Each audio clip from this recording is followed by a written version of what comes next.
Hey, what's going on everyone, this is iReviews back with another video, and today we're talking about iOS 17.2.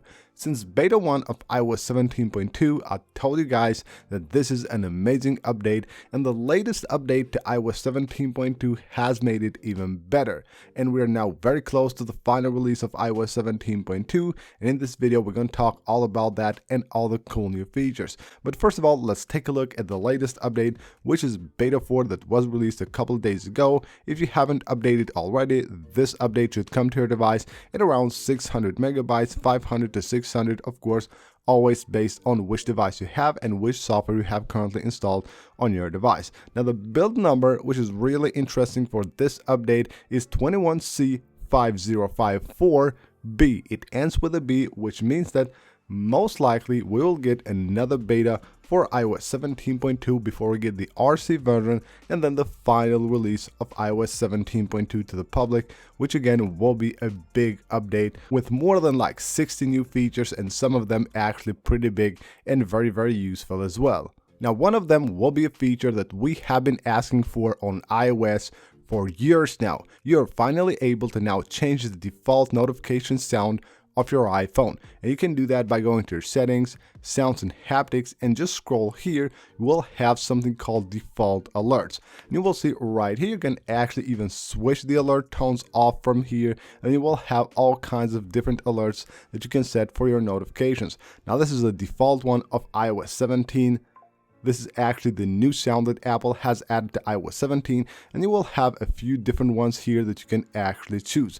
Now what you can do is also go to Classic, and you will find all kinds of other alerts that you can choose from here, and of course apply these to all the sounds for all your notifications on your iPhone. Now if you like the old one better than the one that was on iOS 16 and before, you can find it right here. It's called Tree Tone. This is the default notification alert that was previously on iOS 16. But another thing that Apple has added here, it's not just the ability to change the sound, you will be able to change the haptics as well, and even add custom haptics for your notifications.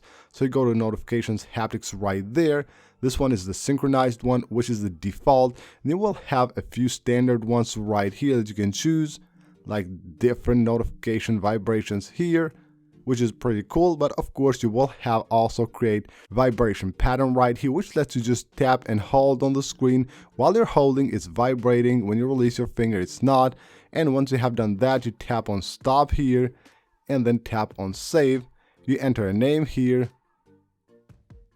and now you're good to go. You will have it saved right there, and you can pick that as the vibration for your notifications. Another change that Apple has done is by going to General here, you will find something called Apple Care and Warranty. This used to be Coverage. It was actually on the About section. Then Apple moved it here, and now they have also renamed it. So if you go here, you will find all your devices and of course the coverage for all of your devices. Now when going here, you will notice that also the boxes here are a bit thinner than they used to be before, and the name has changed from Coverage to Apple Care and Warranty. Now here we have another change from the previous beta, which was beta 3. This is right here is the spatial audio new UI that Apple has updated for iOS 17.2. So basically when you're capturing your ears during the setup of the spatial audio, you will see this new UI right here. And what's really cool is that a lot of people are actually experiencing way better audio quality on spatial audio. A lot of people are reporting that, so it looks like Apple has made some improvements on that part as well. iOS 17.2 also keeps having a great performance. You can see the test right here with the Geekbench 6 is actually really good, and probably in a couple of days if I try it out, it will be even better. You can see right here the single core score is at 2,945, and we have a multi-core score which is at 7,394, which is actually an amazing score on iOS 17.2. So in terms of performance, iOS 17 is really good, and iOS 17.2 has actually made it even better. I've always gotten above 7,300 on the multi-core score and around 2,900 right there on the single core score, which is again an amazing performance. Now when it comes to battery life, which is of course very important when we talk about new updates, it looks like iOS 17.2 is actually quite good as well. And you can see right here, it's actually quite stable, so you won't get like great battery life one day and just like terrible battery life the next day. But let's just take a look at the last couple of days here, which I have been using my device with iOS 17.2 beta 4. So right here you can see we had about 60% battery and it did 7 hours and 48 minutes on screen, which is an amazing performance. And then right here we have around maybe 90% battery, 9 hours 15 minutes right here on the screen, and screen idle 14 hours, which is again really great. And the previous days you can see with the previous beta, it's actually not that bad, around 85% battery, 9 hours and 32 minutes right here again, about 12 hours 42 minutes there with 90% battery, which is again quite good. So in terms of battery life, iOS 17.2 is actually performing really well. So what's next when it comes to iOS 17.2? Well, we're currently on beta 4, which again ends with a B at the end of the build number, which means that we will have another beta most likely that will end with an A before we get the RC version. Now for that beta, I would expect it to be released sometime here, maybe on the 4th or the 5th of December.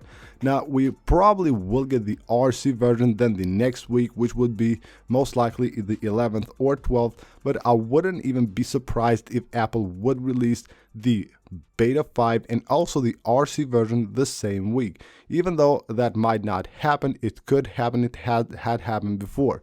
Now what we're looking at here is a release time for iOS 17.2 around 11th or the 12th of September or 18th to 19th of September. These are the 2 weeks where we get iOS 17.2 released to the public. I would expect Apple actually to release it before this week right here, but in terms of betas, when it comes to the build number and what we have actually seen before from Apple, it looks like they will release another beta before the RC version, but we'll have to wait and see how they will schedule that, whether they will release the 5th beta and the RC version the same week, and then the next week, which would be right here the 11th, the final release of iOS 17.2, or they will push it a week further on the 18th of December. Now another update that should come really soon to iOS users is iOS 17.1.2. Now we are currently on 17.1.1, but I wouldn't be surprised if I see Apple release 17.1.2 as early as today or maybe even tomorrow. But this week, most likely it will happen. It will be 90% today because we have seen that update. It has surfaced the web and it should be out very soon. Most likely it will be just to fix some problems with the Wi-Fi that a lot of people have been experiencing on their devices. There are also problems with keywords not showing up a lot of times, so iOS 17.1.2 is coming before iOS 17.2, which is probably like a couple of weeks or 3 weeks away from now. But within this week, we should get the new iOS 17.1.2 released to the public. Of course, that will be a smaller update. Don't expect any new features. It will just fix these problems with iOS 17. So that's basically it for this video, guys. Hope you guys enjoyed the video. Make sure to leave a like if you did. Of course, subscribe for more videos like this, and I'll see you on the next one.